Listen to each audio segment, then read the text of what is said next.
Bertemu lagi teman-teman di sesi kita yang berikutnya ini, yang dimana untuk sesi kali ini kita akan belajar bersama tentang pengenalan broker dalam trading forex ya teman-teman. Nah, ini adalah merupakan hal yang penting bagi Anda ketahui bahwa tanpa peranan broker maka Anda dan saya mustahil bisa melakukan transaksi pertukaran perdagangan mata uang ini ya teman-teman. Kenapa? Karena broker inilah sesungguhnya yang menjadi perantara ya. Nah teman-teman, saya sangat mengapresiasi teman-teman boleh sampai di sesi ini karena butuh perjuangan ya teman-teman ya untuk mengikuti kelas demi kelas, part demi part, sesi demi sesi untuk kelas foundation forex class kita pada saat ini. Nah teman-teman, kita akan mengawali dari apa itu broker forex. Broker forex adalah perusahaan atau individu yang memfasilitasi transaksi jual beli mata uang di pasar forex. Nah teman-teman, dari sini teman-teman dapat gambaran bahwa broker itu adalah pihak kedua gitu ya. Nah, yang dimana dia ini bisa berbentuk perusahaan, lembaga, institusi, atau bahkan individu ya, tapi dominannya perusahaan teman-teman ya, yang dimana dia ini menjadi perantara yang memfasilitasi ya, menjembatani semua transaksi kita agar transaksi kita itu bisa masuk di pasar forex. Nah teman-teman, kenapa ini seperti ini gitu ya, mengapa kok kita membutuhkan broker? Karena teman-teman, sesungguhnya untuk melakukan transaksi ya, untuk melakukan transaksi di pasar forex itu haruslah memiliki modal yang sangat besar ya teman-teman. Sehingga dengan kata lain, kita retail trader ini sebenarnya, apalagi kita praktisi trader gitu ya, itu berada di luar jangkauan teman-teman untuk bisa mengakses gitu ya. Kenapa? Karena dibutuhkan modal yang besar. Dan biasanya sebenarnya teman-teman, bank-bank yang besar gitu ya, perusahaan-perusahaan besar, semua institusi dan lembaga yang melakukan transaksi ini, mereka itu melakukannya secara langsung teman-teman. Artinya langsung dilempar ke real market gitu. Sehingga agaknya mustahil bagi kita teman-teman, retail trader ini untuk bisa ikut gitu. Karena dibutuhkan modal yang besar dan akses secara langsung. Nah, oleh karena itu broker ini hadir untuk apa? Untuk membantu kita menjadi jembatan. Dan teman-teman, apakah broker itu semuanya juga melempar ke market langsung gitu? Tidak semua. Nah, oleh karena itu, untuk broker-broker yang mungkin masih kecil, tergolong kecil, mereka juga mungkin masih menitipkan transaksi mereka itu, semua transaksi dari para membernya itu dititip kepada broker yang jauh lebih besar gitu. Ya, kira-kira dapat gambaran teman-teman ya sejauh ini. Nah, disinilah broker forex itu mengambil peranan ya, mengatur setiap individu bisa ikut melakukan trading forex. Broker forex ini meneruskan permintaan dari trader ke broker forex yang lebih besar.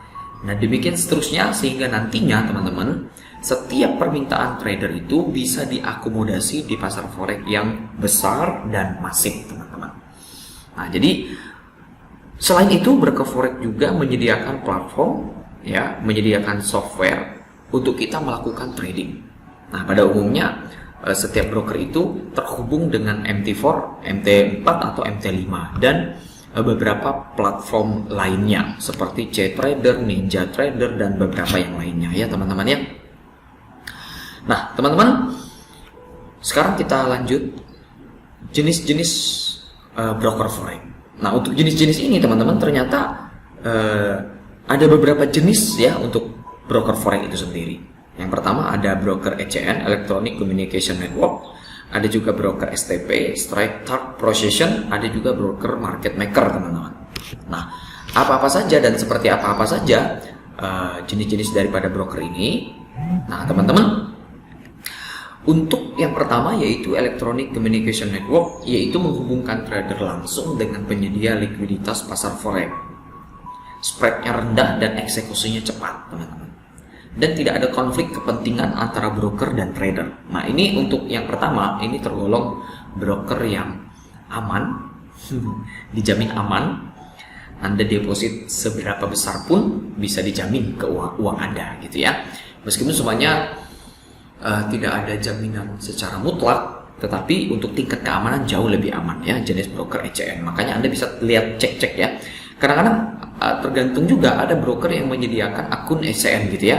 Ada juga menyediakan akun yang lain gitu. Yang dimana akun yang lain itu tidak dilempar ke market. Contohnya seperti akun SEN, teman-teman. Jadi mustahil akun SEN itu dilempar ke market, teman-teman. Anda deposit $10, Anda entry dengan akun SEN, kemudian dilempar ke likuiditas pasar forex, itu mustahil, teman-teman. Sehingga ada beberapa broker yang berperan sebagai ECN sekaligus berperan sebagai market maker gitu. Di poin yang ketiga ini, teman-teman, ya.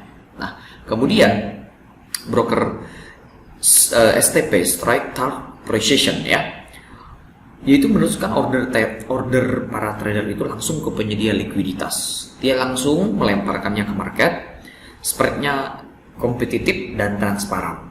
Nah, beda dengan yang pertama. Kalau ECN itu spreadnya sangat rendah, tapi untuk yang STP ini spreadnya sangat kompetitif. Artinya tidak terlalu rendah, tidak juga terlalu tinggi ya. Nah, tidak ada dealing desk yang bisa memanipulasi harga. Maksudnya dealing desk ini tidak ada peranan dari para broker ya, para oknum-oknum di broker itu yang bisa mengintervensi transaksi kita. Gitu. Bahkan apalagi memanipulasi harga gitu ya.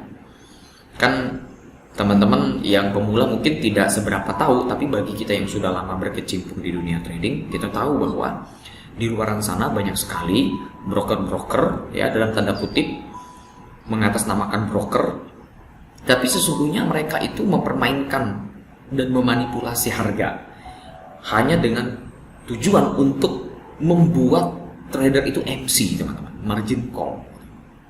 Jangan sampai Anda terjebak dengan broker-broker yang seperti itu. Kemudian terakhir yaitu broker market maker. Nah, ini broker market maker ini warning ya, dimana sesungguhnya kita tidak beneran trading sebenarnya di sini gitu. Tetapi apa? Broker market maker ini mereka itu berperan menjadi lawan dari kita gitu.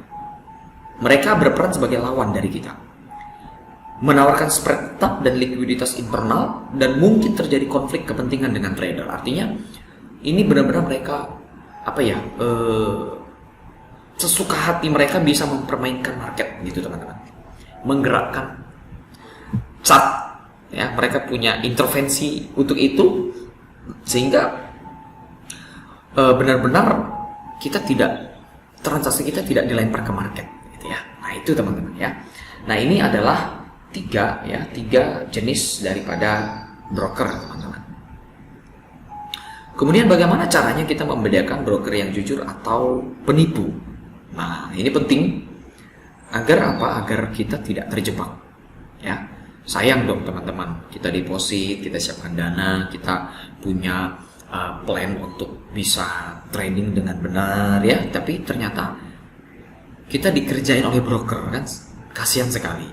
Nah, maka hal pertama yang perlu Anda lakukan adalah mengecek regulasinya seperti apa. Jadi pastikan broker yang Anda pilih itu memiliki regulasi yang sah dan diakui oleh otoritas keuangan terkemuka. Nah, untuk otoritas keuangan terkemuka ini bebas, teman-teman ya. Artinya apa? Tidak mesti dari Indonesia. Tapi kalau ada yang di Indonesia jauh lebih baik gitu. Beberapa trader-trader yang ternama di Indonesia menyarankan agar trader Indonesia yang menggunakan broker Indonesia yang sah di Indonesia. Silahkan, itu tergantung pilihan Anda, teman-teman. Ada kok ya, tinggal dicari saja broker yang berkantor dan punya Indonesia gitu. Sehingga regulasi yang berlaku itu regulasi Indonesia. Sehingga ketika Anda deposit dengan jumlah yang besar, Anda memiliki rasa aman yang tinggi gitu, teman-teman. Ya. Jadi teman-teman, tapi kalau otoritas keuangannya dari luar bagaimana? Sah-sah saja gitu. Contoh seperti saya, jujur saja saya kami di Simfoni menggunakan broker dari luar gitu. Ya, yang berpusat di Australia. Kalau teman-teman ikutin sesi sebelumnya, kita menggunakan broker Vantex Market, teman-teman. Ya. Kemudian yang kedua, yaitu cek reputasinya. Periksa reputasi broker itu melalui apa? Melalui ulasan, melalui pengalaman pengguna lain, untuk apa? Mendapatkan informasi yang lebih jelas tentang kualitas layanan mereka. Jadi teman-teman boleh cek di YouTube, di Google, ya, lihat di beberapa sumber-sumber, baca, teliti, cek, and recheck, teman-teman. Ya, bagaimana sih komentar gitu ya dari para pengguna. Nah, saya pernah beberapa tahun yang lalu tidak beneran ingin menggunakan, karena saya itu teman-teman di broker itu tidak banyak pindah. Selama saya trading 8 tahun, saya hanya menggunakan, seumur hidup saya hanya punya histori pindah broker itu hanya 1 kali, teman-teman. Ya, saya hanya punya sejarah pindah broker 1 kali selama 8 tahun. Dan saya baru pindah beberapa bulan ini ke broker luar yang di Australia, teman-teman. Sebelumnya saya menggunakan yang berpusat di Malaysia. Ya, dari Malaysia saya pindah ke Australia, teman-teman. Ya, kok Mas Teos Mas Yar kok memilih yang di luar negeri gitu? Itu pilihan saya, teman-teman. Saya merasa saya lebih cocok di situ ya. Saya lanjutkan gitu ya. Nah, dan saya pernah tidak berniat pindah, namun saya cek gitu ya. Saya ingin coba cek, saya ingin coba deposit, dan saya ingin trading di broker itu. Saya pengen tahu gitu kualitas dari broker itu. Tentu tidak dengan jumlah yang besar ya, teman-teman. Tidak lebih dari $200 waktu itu saya deposit. Nah, kemudian setelah sebelum saya berniat untuk mendepositkan, saya cek dulu gitu. Saya cek. Dan sebenarnya 50-50 gitu, antara saya yakin dan tidak. Tapi saya coba, saya deposit. Nah, setelah itu saya trading beberapa bulan. Saya profit, teman-teman. Kira-kira profit sampai 30 atau 40% gitu ya. Lah kemudian saya mau coba withdraw. Saya ingin withdraw 100% semua berikut yang saya depositkan dan yang saya dapatkan keuntungannya gitu ya. Anda tahu apa yang terjadi? Dana saya tidak bisa saya cairkan, teman-teman. Dan sampai hari ini. Gitu. Jadi bisa deposit, tidak bisa withdraw gitu. Itu masalah, teman-teman. Saya tidak mau kasih tahu brokernya apa, dan sampai hari ini saya melihat masih mencari mangsa broker ini. Ya. Hati-hati ya, teman-teman. Oke, kalau Anda ingin tahu brokernya apa, silahkan japri saya ya di Telegram, atau di WhatsApp, atau di website, teman-teman, atau di Facebook saya ya. Boleh japri tapi ya. Nah, sekarang saya ingin menunjukkan bagaimana memilih broker yang baik itu. Yang pertama, seperti yang tadi, pastikan Anda cek regulasinya ya, teman-teman. Pastikan broker forex yang Anda pilih itu memiliki regulasi yang sah dan terpercaya. Kemudian cek biaya transaksinya. Perhatikan ada tidak biaya transaksi siluman gitu. Maksudnya apa? Di depan tidak diberitahu, tapi begitu kita sudah buka account, kita deposit, kita buka account, dan kemudian kita entry, kita tradingan. Setelah itu kita punya biaya macam-macam gitu. Biaya swap, biaya komisi gitu ya, potongan spread yang macam-macam gitu. Nah, ini harus jelas di depan, teman-teman. Ya. Nah, di broker yang kami gunakan, Vantex Market, itu semuanya transparan di depan. Ya, kalau kita masuk ke websitenya dan kita sebelum menentukan jenis account apa yang mau kita buka, di situ sudah diberitahukan bahwa biayanya ini, biayanya itu gitu. Sehingga kita begitu di depan kita sudah tahu gitu ya, biaya transaksi saya itu berapa. Kalau saya tradingan di akun ini menggunakan jenis akun ini, nah saya akan dipotong biaya apa saja gitu. Jadi kemudian yang kedua yaitu platform tradingnya harus jelas, teman-teman.